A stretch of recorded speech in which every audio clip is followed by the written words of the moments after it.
I'm Inez Stepman, I'm Ben Weingarten. I'm Amber Duke. And I'm Will Chamberlain. and this is NatCon Squad, where common good and common sense meet. NatCon Squad is produced by the Edmund Burke Foundation, the home for national conservatism. Subscribe now on Apple Podcasts, Stitcher, Spotify, YouTube, or wherever you get your podcasts. Okay, we have an election special for you. Even more unusually for NatCon Squad, we have an optimistic four of us happy to be here we're recording this on the Thursday after Donald Trump's big win in the US election. So that's primarily what we're going to be talking about, but we're going to organize it into four basic segments. We're going to talk about the win itself. We're going to talk about the future of the left, Kamala's concession speech, whether they're going to do any introspection. Spoiler alert, probably not, but we'll talk about where they might go from here. We're going to talk about the lawfare, ongoing lawfare, and how that's going to shake out now that Donald Trump is president-elect. And finally, we're going to talk about the role of new media, of legacy media, corporate media, and how that all affected this election before giving our top three agenda items for the next 4 years. So with that, who wants to kick it off? We have this massive victory, popular vote victory, which is the first time, I believe, in 20 years that Republicans have won the popular vote. Massive electoral college victory. Basically all swing states other than Virginia, which was only a borderline swing state, went for Donald Trump. As far as I understand, the Republicans will take the Senate. They seem very likely at this point to hold the House. Obviously, they have the majority of appointments on the Supreme Court thanks to Donald Trump's last term. So we are looking at a massive, massive victory for Donald Trump and the Republican Party. I don't know who wants to kick off talking about that and what, whether it's emotional, happy thoughts, or getting into the nitty-gritty of some of the demographics and how this one happened. I can go. I was in Michigan the past few days covering the election, obviously. And one of the first things that I wanted to talk about in regards to demographics was my shock when going to the Grand Rapids rally on election eve and seeing that 50% of the crowd was people under the age of 30. And I'm sure we've all probably been to a Trump rally before. If you went back in 2016, 2020, it was like BoomerCon, right? It looked basically like CPAC. This was not that. This was bros, young women in hot girls for Trump hats, large groups of young friends going out to the rally to have a good night. It was crazy. And then you fast forward to election night, and Trump outright wins the youth vote in Michigan. It was absolutely wild. And then, of course, we're seeing an even greater political realignment on the multiracial working class coalition, which we started talking about pretty significantly in 2016, yes, but more so, I think, even in 2020, where Trump got about 45% of Latinos. But one of the underreported stories that I've been really looking at, and I think is probably interesting to our audience, is where the Catholic vote went, because there was a concerted effort behind the scenes to increase Trump's share of the Catholic vote. And it obviously paid off. In those swing states, Pennsylvania, Wisconsin, Michigan, there's anywhere between 17% to 25% Catholics. And these are people who are pretty motivated to vote. So from 2016, he got about 7% of the Catholic vote against Hillary Clinton. This time around, he won Catholics by 14 points, so doubled his share. And he won 60% of white Catholics and 53% of Hispanic Catholics. Just absolutely wild numbers. You see Kamala Harris, what's the difference? Skipping the Al Smith dinner, insulting religious voters at her rally by telling them they're at the wrong place. The Biden DOJ investigating conservative Catholics. Gretchen Whitmer mocking the Eucharist with a Dorito chip. And at the same time, Kamala thinking that she's going to eat into Trump's share of evangelical voters by running ads with voiceovers from Billy Graham. Trump launched a Catholics for Trump coalition for the first time out of his 3 campaigns. And I think that is something that could be pointed to as a reason for the decisive victory in the Rust Belt, was the increase among Catholic voters. So I'll just leave it at that, let other people jump in. But those were some of the things that I flagged over the past few days.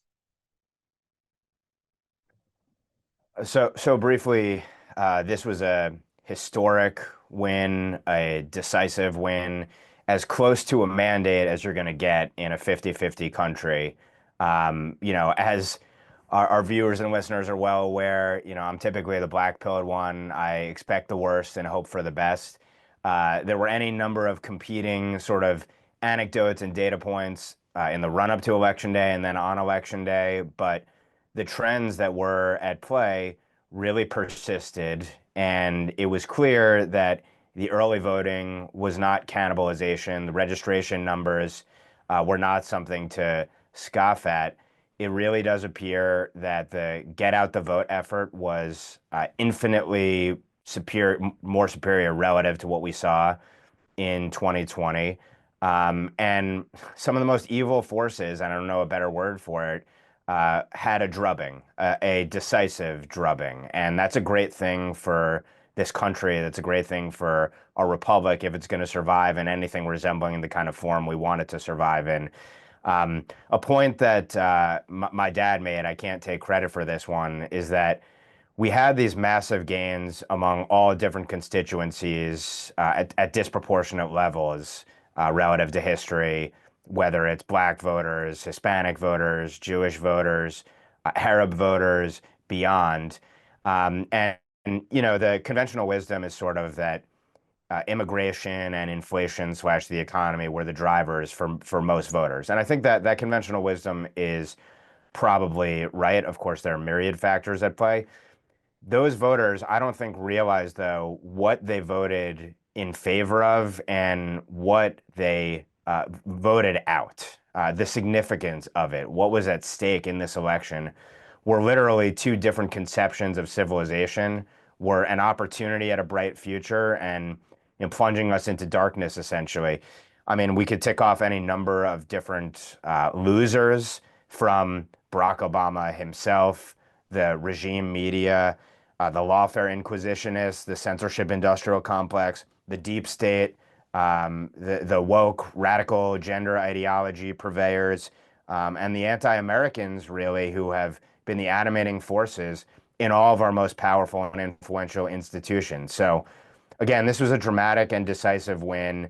We dodged a massive bullet figuratively. Had Donald Trump not dodged a bullet literally, we might not be having this conversation today. And all I can say is that this was a providential triumph. This was something biblical. Trump's rise in the first place and where he ended up in any number of policy positions and achievements, I think, can be looked back on as biblical in some way, when he survived the assassination attempts, after the indictments, after the impeachments, after the Russia collusion hoax, and on and on. This is something that we should really appreciate, a world historical figure and potentially a triumph that might change the trajectory of America long term.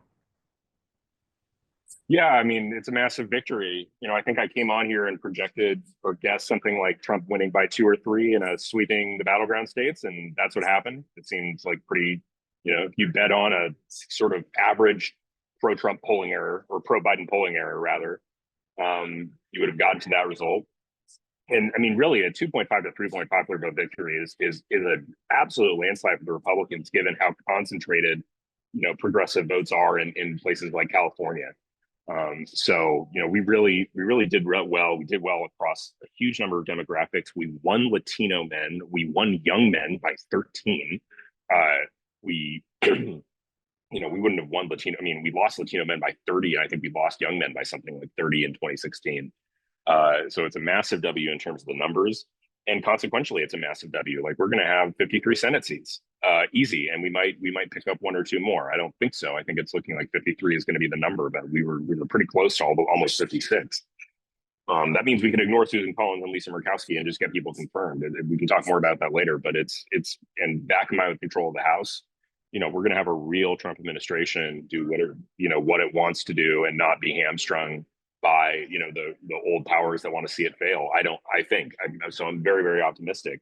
And it's just a massive repudiation. I think the way to think about it is just a massive repudiation of the Democrat Party as an institution. Kamala Harris was the most generic Democrat candidate imaginable. She tried her best to refuse to take any serious positions. And I think I think it's a very positive thing for us. And now we're going to have Mike Davis at DOJ and Will Chamberlain as his deputy, bringing the fire as well. I say that in jest, although I'll be interested to hear Will's take on what's going to happen ultimately with DOJ. And I just enjoy Mike Davis's long-running trolling of the media that he's going to be there as Attorney General. But I did want to make one more serious point about the victory, which is that Inez opened by saying, massive victory for Trump. And I think that's something that has to be emphasized here. We'll see ultimately how control shakes out in the House, and whether or not the lack of a massive majority in the House, when there was such a sweeping victory on election night across the states, is due to factors like redistricting, for example. But Trump outperformed almost everyone. And so there are coattails, arguably, for many of the people who were dragged across the finish line in a lot of states. But ultimately, he significantly outperformed in a whole slew of states versus statewide races and then other races down in the House districts, for example. And I think this election is the death knell of the narrative that Trump drags down the ticket. Let's also go back to the midterm elections, for example. You had pretty much still all of the same factors at play in terms of the lack of popularity of the Biden administration, the radicalism, the immigration invasion, the inflationary policies, and all the rest of it, the crime. And you did not have a red wave. It was a mirage and it evaporated on election day. Donald Trump dominated, and he drove out massive percentages, to Will's point, of all these demographics that have typically not voted Republican. And basically, Republicans won with every demographic except white unmarried women, essentially. So relative to historical anyway. So I think it's worth emphasizing the point that while Trump is a unique figure and a unique political force, and you have to ascribe some percentage of support to that, the conservative populist nationalist agenda was on the ballot, and it did win a sweeping triumph. It does resonate with tens of millions of Americans, many of whom have not voted Republican in the past.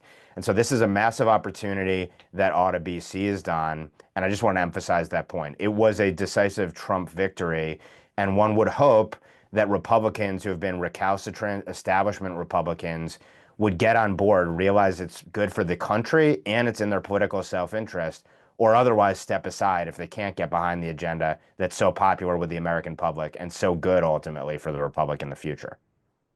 Yeah, you kind of took the words out of my mouth, Ben. On 2022, there has been this internal debate in the Republican Party as to basically whether Trump is an electoral problem for the Republican Party. I don't know how you can make that argument even before this election anymore, but it seems very clear with this election that he is not an electoral drag on the Republican Party. He is the opposite. He is dragging the rest of the Republican Party. And the big difference between 2022 and 2024, as Ben just said, is that Trump is on the ticket.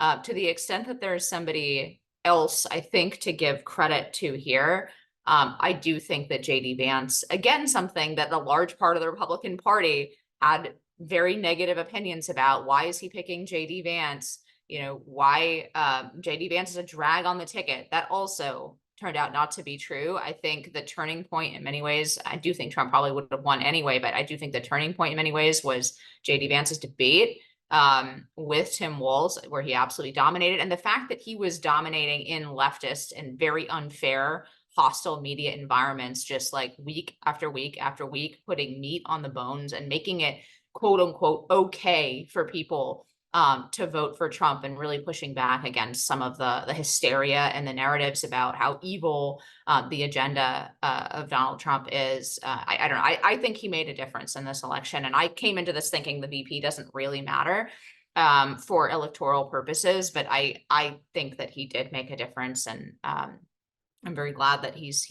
going to have these next 4 years as vice president. And then in terms of the fundamentals of the election, yes, all of the things that you would traditionally expect in an American election were stacked in favor of Trump, and somehow we were supposed to ignore those fundamental things in favor of the narratives that the media were painting about Kamala Harris and about Trump himself. But obviously the economy, immigration mattered. I want to note one issue that I think threw off a lot of people, well, people who are, looking at the election with the intent to be thrown off, let's say, and not with an open mind. But the number of people who kept putting democracy as a top issue, it was a left-wing narrative. Just like, and that word was used as a code word, as we've noted many, many times, for things that are anti-democratic and many oftentimes. But actually, apparently, in some of these exit polls, the majority of people who put democracy as their number one issue were voting for Donald Trump. And I think what people were looking at a list of issues, they were talking about the lawfare. They were talking about, a party that was going out to jail its political opponent, the intelligence officers interfering with US elections, all of the irregular, improper, republic-ending stuff that people have been observing basically since Donald Trump took office in 2016 from the deep state and from the left. That word democracy in those polls was, the closest among the options, I think, for voters who are saying, yeah, I care about this stuff. Like, I care about the republic structural stuff. And the persecution of a domestic political opponent. So I think that was probably very unexpected, in the same way that, fake news started out as a left-wing media term and then became Donald Trump's term. I think democracy and concerns about democracy actually cut the opposite way in this election. And I thought that was worth noting. With that, I think we're going to turn to what the left is going to do about this. I don't know about you guys. In Manhattan, there has not been the rending of the shirts. I was kind of disappointed personally by that. I went out, on a long walk yesterday to try to see everybody's faces, but it's been muted. So I don't know if people were like sort of secretly okay with Donald Trump winning, even in deep blue areas, if that reflects the depth of his victory. Or if because the left seems oddly quiet. Like, we haven't seen riots. We haven't seen what we saw in 2016 and 2020 yet. I think there are some protests gearing up in Chicago, but it's generally been muted. So, and now we are entering that magical 1 week period where Democrats might consider that they need to change strategies or change direction. In 2016, this didn't last long, and they decided that Donald Trump was elected by Russia and by racists. It seems very likely this time they'll at least go with the latter, that the country is just a bunch of racist Nazis, and that's why they elected Donald Trump. But, where do you see the left going from here? And more importantly, for the next 4 years, what kind of hashtag resistance should we expect? Yeah, I think it's actually, I don't think the energy is going to be there for it this time. I think there's a number of reasons why I think Democrats are kind of going to feel a little more defeated and a little less engaged. They were less surprised, I think, by this. The polling suggested that this was always going to be a coin flip. And, I've read some anecdotes, and people just, the reaction isn't the same. There's not going to be the same rioting. And I mean, really, like, we already had a Trump presidency. Like, I feel like people are just, the anti-Trump stuff has been going on for a decade. I just don't feel it has like enough juice left to it to really get the same type of motivation. We won the popular vote in a way we didn't before. I think there's an added piece of legitimacy to that. And, so it's not like, oh, it feels so unfair. It's like, no, even Aaron Rupar posted something just now that I was reading on Twitter where he's like, man, we got destroyed. It's, it's very different from 2020 or 2016 where, Hillary won the popular vote and, we just sort of edged her out in the battlegrounds. Like, this wasn't, we won Florida by 14.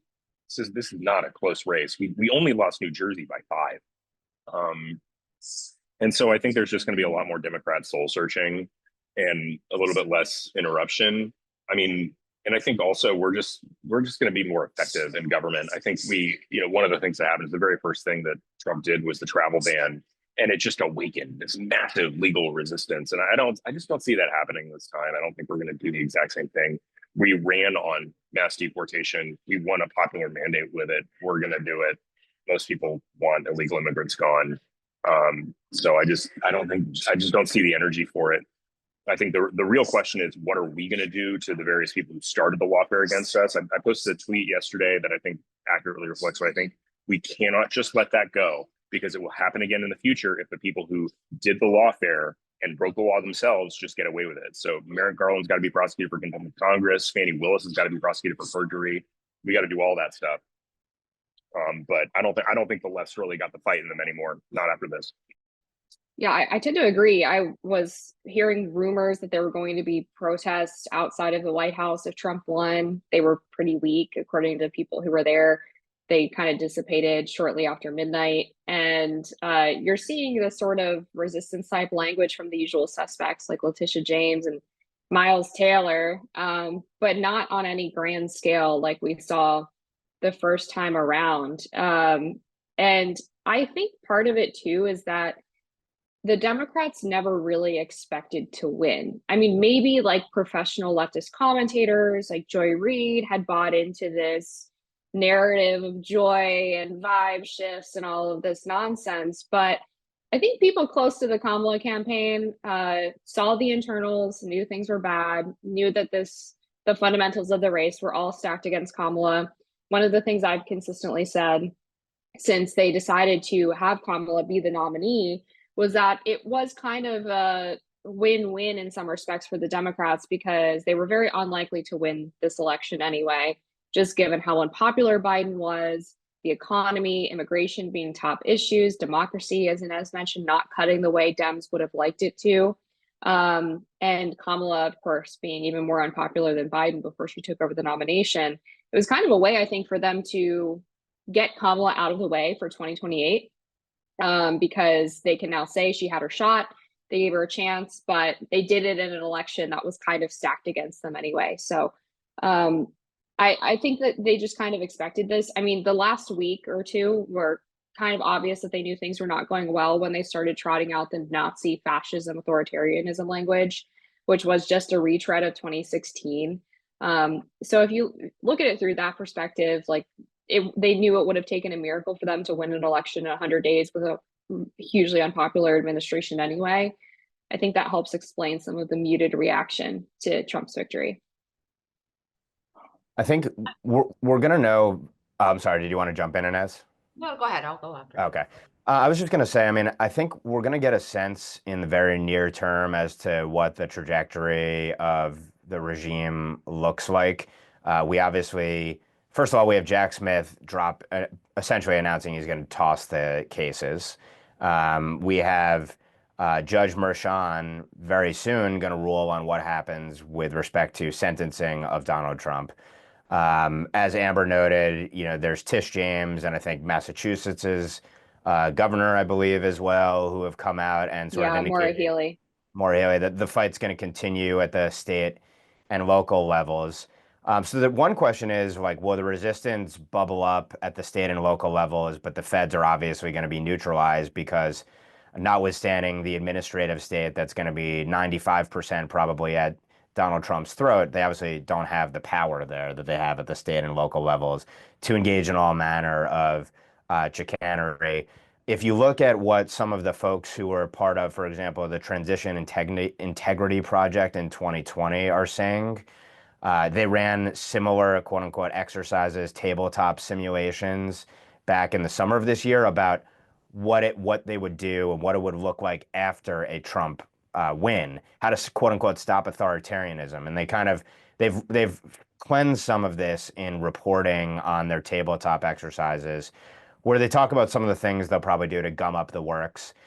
You can expect certainly that with respect to executive action, there's going to be a substantial lawfare onslaught against that. Have to imagine it, which makes it imperative that some of the things that the administration wants to achieve in a perfect world, you can codify them through legislative action. Obviously not going to be easy, in particular if there's only a small House majority. And in general, even if there were big majorities in the House and the Senate, it's still going to be a fight, I'm sure, to try and cement some of the policies that ought to be enacted. So, I think the left, it's questionable whether or not we're going to see the intensity, the pervasiveness, the brazenness of the resistance effort. And I think that in part goes to Will's point about the decisiveness of the victory. is it in their political self-interest to be totally intransigent and crazed and unhinged? Another data point we'll have is January 6th and the certification of the election. Jamie Raskin sort of foreshadowed that, maybe they wouldn't certify. I think that's probably off the table based upon how decisive the victory was. Let's see. That'll be another data point that we can look to. Again, we haven't seen the mass street action yet, which was threatened. Let's see if that changes in the coming weeks. And part of this is it because they think it's going to be to their political detriment to try to burn down the Republic again with Trump in.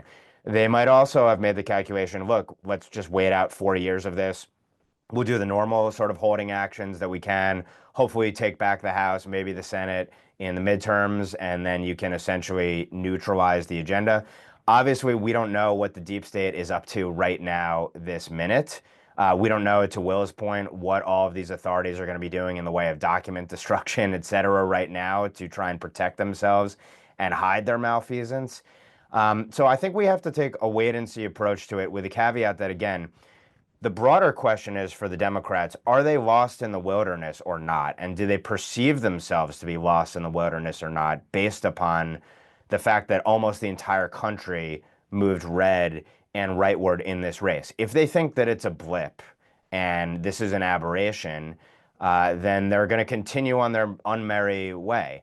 On the other hand, if the people who actually want power are introspective, will they make the calculation that, well, actually, we have to try to make a play for working class voters again? We can't cede, essentially, not just white, but Black and Latino, labor, lower middle class, et cetera, and not present a compelling agenda that we can claim credibly makes their life better. If they can't, if the excesses are too much, if they can't stop the progressivism that has animated their movement. And I would question whether they can stop, because it's already been to their detriment and they continue to do it. And let's go back to Obama, because this is really Obama's party at the end of the day. Remember, after Obama's election, the first time around, Democrats lost almost everything at every single level, but they continued to retain the presidency. These policies are very unpopular. The radical gender ideology, the pro-criminal, the let's support our adversaries, America's a terrible, racist, sexist, misogynist bastion. But can you just turn that off, like flip a switch, and then pick up an agenda that's more like a Bill Clintonian kind of agenda? I don't know, but the one other part of the calculus, I think, for Democrats is J.D. Vance is waiting in the wings. And J.D. Vance, uniquely as a figure, has the chance to pick up this mantle and, if not expand on what Donald Trump did, at least maintain it. And so that means the holding pattern and resisting for 4 years, they could potentially be looking at 12 years in the wilderness if they don't make fundamental reforms. So for the good of the country, I hope they don't learn their lessons. I think we're going to see in the coming weeks whether or not they start to reform, at least optically, as a political imperative. Yeah, that's I really wanna the go for it. that's really the question that I've been thinking about is it possible for the Democratic Party to tack to the center? And I think there will be political consultants who come to that obvious conclusion after this election, but I don't know if it's possible for them to do it given the dynamics within the party. One, Kamala really kind of did run what I would call a dishonest centrist campaign, right? Where her actual agenda was very far left. But she just flat out lied repeatedly in her very few media appearances, right? And where it wasn't forced to defend her past positions by media. But I do think that gives the left of the party a hook to make it, basically to make the argument that it's not about those policies, right? That actually Kamala was pretty far to the center in what she said in the last 2 months of the campaign, and therefore that it kind of gives them a rhetorical backing for continuing to do what they're doing, especially looking at Dearborn and looking at the people who voted for Jill Stein there. Like, they can just blame this on her not being as psychotically pro-Hamas as like part of the party, for example, and just continue to do what they're doing. The other thing is just the dynamics within, I mean, all of those staffers, I don't know, in the Biden administration, and I do think the Israel-Gaza issue is just a like microcosm or a way to sort of tag the progressive activist part of the base at this point. It's the same people who are activists on BLM and a bunch of other things, right? The lists of staffers who came out, mostly anonymously, right? All those letters, the people who staff Democratic offices are mostly millennials and Gen Z who are leftist activists on everyone. They're the they thems that we always laugh about, right? Those people are not going to permit a U-turn on a lot of the strategy that some of the more experienced campaign staffers might try to guide the party. Those people are true believers, and I don't know. Those are the people who actually run the party. So I just don't know if it's even possible. And then the big question for me is how effective. I actually want to flip this around the way I was going to say it. How much better will the Trump administration and Donald Trump be this time about wrangling the administrative state and the deep state?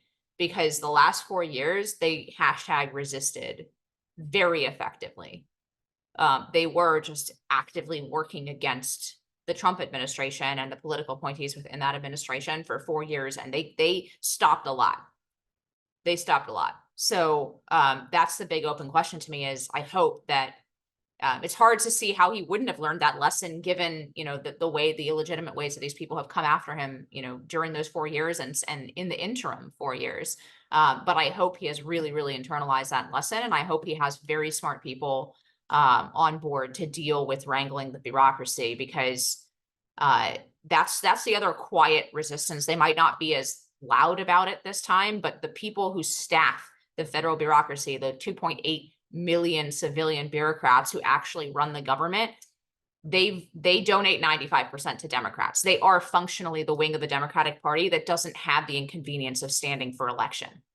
And they have to be treated that way. And we'll see what happens on that. That's my big question. And relatedly, we had let's talk about what happens with all those cases against Donald Trump and all of the lawfare that has been exercised against the major the major Republican candidate for president who is now president-elect. Where do those cases stand?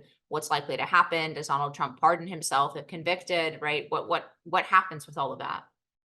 Well, just based on reporting so far, it looks like Jack Smith is going to quickly wrap up the 2 cases that he has outstanding against Trump and will not pursue them any further, which is not a surprise. Trump, of course, promised that he would fire Jack Smith within 2 minutes if you were able to get back in the White House. The DOJ is probably going to let him go once those cases are wrapped up. And apparently, Juan Merchan is looking at potentially letting go of his case too, but I haven't dug into that more, so I'll let Will jump in here. Yeah, I just saw some reporting that says Fani Willis is going to try and keep going, but I don't think that's going anywhere because I think she's about to get disqualified on, the appeal. I think is going to get heard in about a month about her disqualification from the whole case because of the conflict of interest, because she hired her lover to be on staff. So I think and also all the perjury and lying at her oath. So I don't think that's going anywhere. Obviously, the Smith cases are completely done. And I think the Merchan case, I think he's not even going to dare try sentencing him. I think that he's just going to probably find an excuse to just agree with the Trump team that the trial needed to had to be thrown out because there was evidence of official acts, and the immunity ruling of the Supreme Court makes that forbidden. I think in general, I think the Lawfare is going to stop against President Trump for another reason that I didn't really think about, but Ben sort of, brought up Vance. And it's such a different world when Vance is the vice president versus Mike Pence. Vance reflects a continuation of MAGA and Trump policies and the Trump worldview. He's very, very tight with Donald Trump Jr., who got him into the VP slot in the first place. So, I mean, the end result of even succeeding on some sort of impeachment removal attempt on Trump is just to anger everybody and give Vance 10 years in office instead of 8. I think that would be a logical effect. And, we should talk also about where, the Vance era is coming here. I think he's extraordinarily well situated for 2028 now. I mean, he's a sitting vice president. He's, proved himself in the campaign to be an incredibly effective communicator. He's one of the leading intellectuals in our party. I don't know if he decides to run. I don't know what the reason for any other what's the raison d'etre for any other MAGA person's campaign? Like, why, if you're running as a populist, why would you run against Vance? There's no reason to. He's part of the winning team. He's incredibly effective in his own right. So, and I think he'll be very formidable against whoever the Democrats put up. But obviously, it's kind of weird to speculate about that 4 years in advance. But I still think he'll be very formidable. I think Will just really aptly summarized it. I have nothing to add to what Will just said. So I think maybe then we'll turn to as a final topic before we do final thoughts. So I guess penultimate final topic, the media and the role of new media, right? We had Joe Rogan finally endorsing in the last days, but more importantly, I think having both Trump and Vance on his extremely popular podcast, Theo Vaughn, I don't know, I don't listen to that guy, but also had JD Vance did a whole like circuit on the podcasts. Trump was doing these long form podcasts. And then on the other side, we did have Kamala going on Call Her Daddy, some of these other podcasting again. I don't think as successfully, but we know how Kamala was even in very like friendly media environments. So that being said, one of the theories I've seen floating around from people on the left as to why they've lost, in addition to America being a fascist country, is that I mean, it's so funny to me to watch Democrats, say this, but like that they didn't have enough media opportunities, media backing, and pointing to the role of some of these huge podcasts as determinative, or at least a boost for Trump and Vance. Obviously, the legacy media basically not only basically ran Kamala's campaign, but did not do the most basic journalistic duty of asking her any questions about her previous policy positions. I mean, even on the baseline of media bias, they were functionally just running Kamala's campaign for her and covering for her when necessary. Is this the final nail in the legacy media coffin? We know the trust of the American people has been going down year after year in kind of establishment media. We do have the rise of long form podcasting, which is an old story within the media, but is maybe a new story in terms of how much it mattered potentially in this presidential campaign. And then finally, there's the black swan event of the last few years, which is that Elon Musk chose to buy Twitter, now X, and therefore sort of break the collusion of censorship across social media, where initially it was if you said something contrary to the narrative or the censors on one social media platform, you could pretty much be assured that you'd be banned off of all of them, right? That you wouldn't be able to take that message to another competitor and to like actually get it out to people on social media. But in fact, that all these allegedly competitive social media companies all basically were on the same page in terms of what views they wanted to censor. Well, Elon Musk buying Twitter broke that censorship kind of collusion or cartel. So what impact did that have on the election? A lot of times it seemed like throughout the night that legacy media was very far behind X in terms of both reporting and in terms of understanding the fundamentals of the election and what was likely to happen. So I know that's a lot of questions to throw at everybody, but I'm very curious of your thoughts about the rise of new media and how much buying X mattered. Well, I think when you look just at the youth numbers, that's a good indication that this strategy had quite a large effect on the electorate. And one data point I was looking at from some of the exit polls was that voters under 30 were actually the least likely to say that democracy was a major influencing factor on their vote. And I think that suggests that all of the fear-mongering about democracy really is just a cable news boomer rage bait narrative, and not something that most people are really thinking about, certainly not young people who aren't really consuming cable news in any meaningful capacity. And when you look at young men in particular, you see, I think, really a countercultural sentiment of not listening to legacy media. They are pushing back against the liberalization of universities. they're willing to wear a MAGA hat on campus, and they're sick of the sort of school marm campaign like the one that was run by Kamala, Tim Walz, and then his wife Gwen, who literally is a teacher. And they just like they want to be young and kind of rebellious, and they want to be maybe a little bit offensive sometimes, and they'd rather watch somebody sit down with Theo Vaughn and laugh at his jokes as a politician than this highly scripted, trying to be polished way that Kamala was going about her campaign.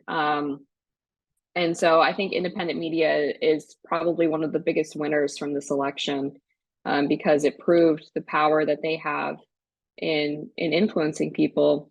And I mean, what's I think even more important is that is it really influencing though? Because when you watch these podcasts, they're not really telling people how to think like the legacy media does. They're not lecturing people. They're not calling you names, right? They're just presenting information, and then you get to decide.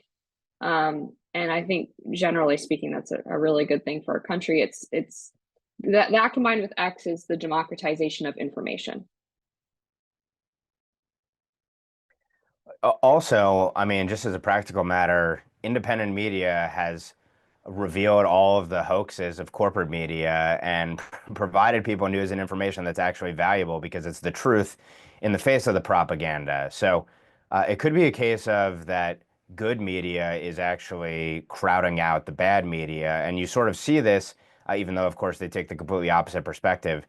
I forget what the publication was, but essentially the establishment admitting that we just haven't been as effective in dissuading people of all the dis, and malinformation out there. On The View, there was a comment from one of the anchors saying that Harris would have won, quote, if we could regulate social media.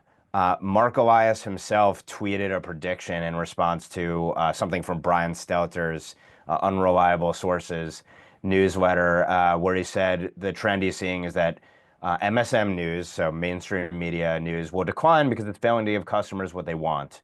Now, again, he probably has his different opinions for what the mainstream media is failing to provide consumers. But then he also says niche media, Substack, will thrive for the opposite reason. So I think corporate media and the left recognizes that they failed. Now, they probably attribute their failure to just not having strong enough propaganda, and that there was the competition of one social media platform, of course, which is X. And thank God for that. Thank God the censorship industrial complex doesn't totally capture and control every single alternative platform. And at the end of the day, as I've argued before, you know, the whole reason for the censorship industrial complex, even though the rationale given for it is, you know, to protect, defend our cognitive infrastructure, so-called, and keep us safe from harmful dis, and malinformation. Really, at the end of the day, it's about, first of all, having a monopoly on narrative for our regime. And second of all, of course, as a business imperative for legacy media, preventing these other platforms and publications from arising and putting them out of business because the alternative media does a better job at actually providing people with the news and information they want. This is all separate and apart from, of course, the notion that going on these podcasts, first of all, reached a much more massive audience than most of the legacy media. Second of all, went around the bias of the legacy media. And another reason that it hates the fact that there are independent podcasters and that there are citizen journalists out there who can contradict and correct corporate media. And I think we certainly do see, obviously, in the performance among younger voters and the performance of males, we can't necessarily draw a one-to-one correlation, but I don't think that the Trump campaign would have spent so much time and interest and effort on it if they didn't think there would be a political payoff to it. So we might well be watching the decline and the death of corporate media. It may well be a melting ice cube. It'll probably survive longer than any of us would hope or want. But again, just as with the Democrats themselves, it's hard to imagine there being sufficient introspection for the media to change. They said they were going to do it after 2016, and they didn't. And here we are in 2024 with a resounding victory, not only for Trump against Kamala Harris and the regime, but against the corporate media as well. Yeah, I mean, it was an extraordinarily effective strategy. Credit to the Trump campaign for doing it. I think in general, there was a lot of criticism of the Trump campaign, especially like right after Kamala entered the race, and people assumed that she was, that the polling there would sustain itself. But they chose a really smart media strategy. They tapped. I mean, that's the reason young men went plus 13 for Trump. And I know anecdotally, there were people that CNN interviewed, MSNBC interviewed, who were like, "I voted for Trump because he went on Rogan and Kamala didn't," and that I just didn't think Kamala was a serious person or capable as a result of her refusing to do these podcasts. And it's like, yeah, I mean, I think she had to go on Rogan. I think once that news got out there, she had to go because there were too many. He has an audience of 100 million people who take him seriously and know what he's about and know that he wouldn't have given her an unfair interview. And the fact that she turned it down and they had to listen to Joe explain that, there was a potential for Kamala interview, but she made all these ridiculous demands. I mean, that was just a huge own goal. I think she had to do it even. And the other thing is, I remember we talked a few weeks ago about the Bret Baier stuff. Joe Rogan would have been so much easier than Bret Baier. Oh my gosh, Bret Baier is like the worst person in media to have done an interview with for Kamala Harris because he was going to ask so much more aggressive, pointed questions. Joe, I mean, she could have talked about cooking for 2 hours if she wanted to with Joe Rogan. He probably would have found out. He would ask a few hard questions, but she could have just explained herself. And he wasn't, he wasn't going to ask her kind of like gotcha or like partially framed questions in the way that Bret Baier would. And not saying Bret Baier was unfair. So yeah, I think that Trump's media strategy was brilliant. Kamala's was terrible. That's why she's getting blown out. I think with that, we're going to turn to final thoughts, and I'm going to structure the final thoughts, take moderator's prerogative here, and ask all of you what your top 3 agenda items are, because to wrap it up to the beginning of the podcast, we're looking at a Republican sweep of institutions of political power, and I do think that political parentheses is important, with the presidency, the Senate, probably the House, and of course, the appointments in the Supreme Court from the last term of Trump administration. So what are your top 3 agenda items? I'll go first to give people time to think. So I'm putting you a little bit on the spot, but for me, we talked a lot about the deep state. There has to be administrative reform. There are limitations on what can be done executively, but there's still quite a lot of wiggle room for the bold, is what I would say. And we have to not cede this argument that it's somehow dangerous, third world, tyrannical to reform the bureaucracy. What is and should have been offensive at this point for decades is that we are governed by millions of people who never have to interact with the American voter, who wield enormous power with absolutely no accountability, no political accountability. It is pro-democracy for the executive branch to be responsible to the president and not responsible to no one, which is the current tyrannical state. And we've seen what that's led to. We've seen it lead to, I guess I am with the people who put democracy as their number one issue in exit polls. It's also my number one issue, except I would call it, the structure of the republic. And something absolutely has to be done about that before anything else. And that includes, of course, cleaning house in especially important agencies like the DOJ. The second thing is what is also administrative. I think it is imperative that we now enforce aggressively the various provisions of the Civil Rights Act in a way that is neutral, that undoes a lot of the really dangerous stuff that Democrats have done to Title IX, to Title VI, to Title VII, and I'll get to that in a minute. But they've really done one of the ways in which they've implemented their social agenda that is so unpopular is just by doing it by dear colleague letter and regulation under these various titles of the Civil Rights Act. It's how they've implemented woke, right? And we can reverse that, and we should go further than reversing it. We should start aggressively enforcing Title VI against universities. We should be aggressively enforcing Title IX against universities in a way that's actually appropriate and in keeping with constitutional rights like due process and free speech, right? We should be punishing universities for violating those things. And finally, for the private sector, Title VII governs workplace, right? It governs workplace discrimination. And for the last decades, we have been turning a blind eye. We've been both over and under enforcing it. We've been over enforcing it on things like microaggressions, which absolutely is not in the text, right? Making a stray joke in the workplace that offends, women or minorities in some way, right? And it really has birthed the DEI industry and all that has entailed with it. But second, we've under enforced the basic provisions of the Civil Rights Act, which is that you can't give someone a job on the basis of their race or their sex. And we had companies coming in public promising and then implementing those promises to do exactly that, to hire people on the basis of race and sex. It's illegal in this country. It may well be unconstitutional, but it's certainly contrary to the Civil Rights Act, and actually an aggressive Trump administration could really get American companies out of the business of hiring and firing people and promoting people on the basis of quote unquote diversity. Okay. I think that would be an enormous boost to the country. And then finally, of course, the typical Donald Trump promise, immigration. There's a lot that can be done. He proved it last time. There's a lot that can be done administratively to drop the number of crossings. They should re-implement all of that. And I do think that's what they should go to Congress. If you get only 1 or 2 bites at the legislative apple, they should not waste it on tax cuts this time. They should actually build the wall and actually constructively reform U.S. immigration law so that we have some semblance of the rule of law on the border. So those are my 3. I don't know what you guys, which one of you wants to go next? I can go. I'm ready. So my 3 are, and I loved all the ones you said, by the way, but I would go a little bit more specific on immigration. The first one would be mass deportation. They've got to go back. The second one would be reshoring manufacturing, mostly through tariffs, but also just generally speaking, building up small town America. Again, all of these small areas that have experienced brain drain and drug epidemics and just complete degradation. I hope that there's a focus on making sure that we can not just have everybody flocking to city centers anymore. And then finally, another one that's kind of broad is health policy. And wrapped into that, I would have taking on big pharma, processed foods, fluoride in the water.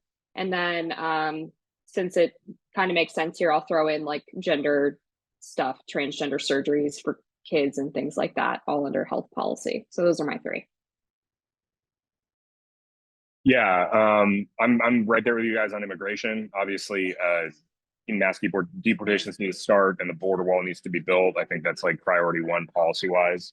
And then I think the second priority is sort of the big DOJ fix that needs to happen. You need to completely clear out the rot at DOJ. Everybody who touched anything relating to the Jack Smith Special Counsel needs to be gone. Anyone who touched anything related to the Elon Musk SpaceX lawsuit, which is the most obscene abuse of justice I can think of, suing him for not hiring asylum seekers when he's legally prohibited from hiring them due to ITAR laws. Everybody who touched that needs to be fired and also referred to the bar for professional discipline, because they should have, all the arguments they were making in court were frivolous. And then I think, so that's number 2, just like full-scale change at DOJ and FBI and accountability for all the bad actors there. And then I think the third thing is, policy-wise, we need pardons on all the J6 people and Ross Ulbricht. All the promised pardons need to go out.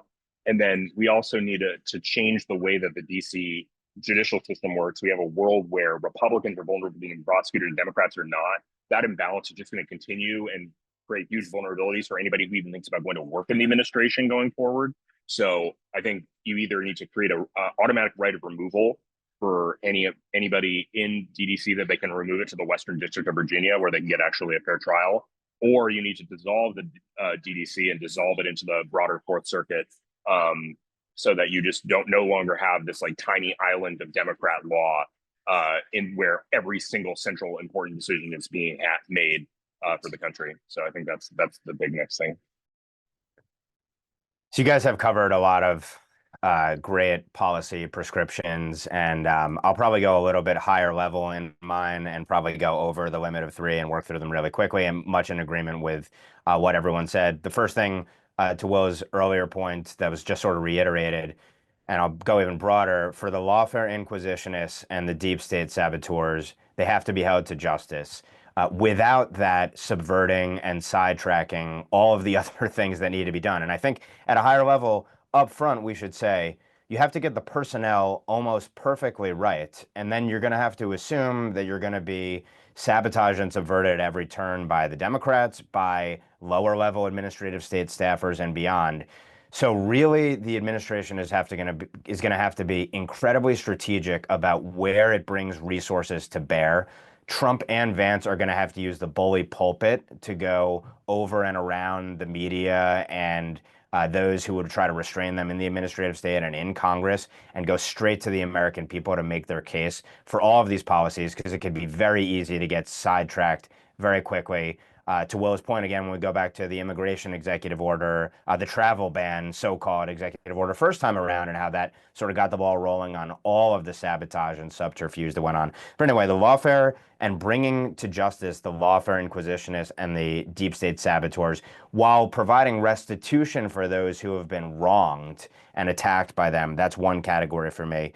Another would be, and this is a little bit easier through executive action, but to the extent possible, neutralize any and all offices and personnel that are engaging in anti-American behavior, essentially civil rights violating behavior when it comes to all the DEI / woke executive action at place. All of that on day one should be rescinded, all relevant executive action. And ultimately, we should work to defund any and all agency offices that engage in, again, anti-American actions, doling out funds to anti-American groups, et cetera.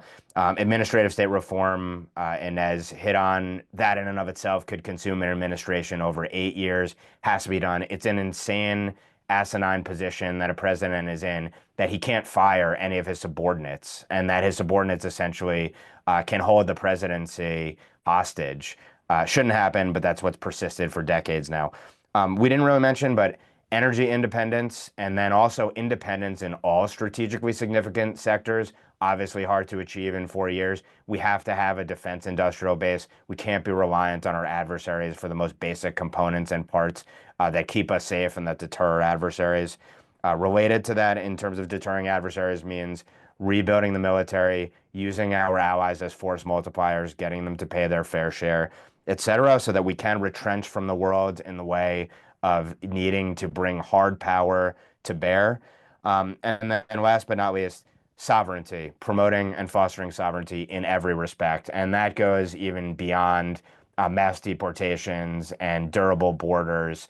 It goes far beyond that, I think, it should be baked into almost every single policy, putting American citizens first. If you put American citizens first, if you don't engage in policies that help your adversaries, if you don't foster and fund and underwrite anti-American offices and individuals, that alone would represent a massive sea change. So hopefully the administration, the president-elect, and those around him are listening and can kind of bring to bear and distill all of these policies, and ultimately provide the prescriptions and the personnel to get them done in a heavily ambitious 4 years, and maybe 12 years to the extent the 4 years are successful. Well, there you have it, a great blueprint for the next 4 to 12 years.